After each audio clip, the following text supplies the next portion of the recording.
AFC महिला Asian cup छनौटको पहिलो खेलमा स्टार फरवार्ड र नवनियुक्त कप्तान सावित्रा भण्डारी साम्बाको 5 गोलको शानदार प्रदर्शनसहित नेपालले लाओसलाई 9-0 हराउँदै ऐतिहासिक जित दर्ता गरेको छ।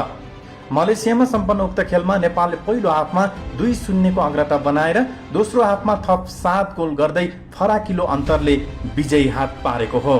गोल गर्ने खेलाडीहरूमा सावित्रा भण्डारी 5 गोल, अनिता बस्नेत 1 गोल, सरू लिम्बू 1 गोल, रश्मि कुमारी घिसिङ 1 गोल, अनिता केसीले 1 गोल गरे। खेलको 12औं मिनेटमा अनिता बस्नेतको सुरुवाती गोलले नेपाललाई अग्रता दिलायो।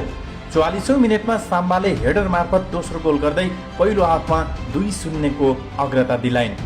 दोस्रो हाफ सुरु भएको 3 मिनेटमै सरू लिम्बूले गोल थपिन्। त्यसपछि साम्बाले 55औं, 75औं, 76औं र 80औं मिनेटमा गोल गर्दै व्यक्तिगत 5 गोल पूरा गरिन्। रश्मि कुमारी घिसिङले 56औं मिनेटमा र अनिता केसीले 83औं मिनेटमा गोल थप्दै जितलाई फराकिलो बनाए। नेपालले लाओस विरुद्ध आक्रामक प्रदर्शन गर्दै विपक्षीलाई कुनै मौका नदिँदै सम्पूर्ण खेलमा दबाव कायम राख्यो।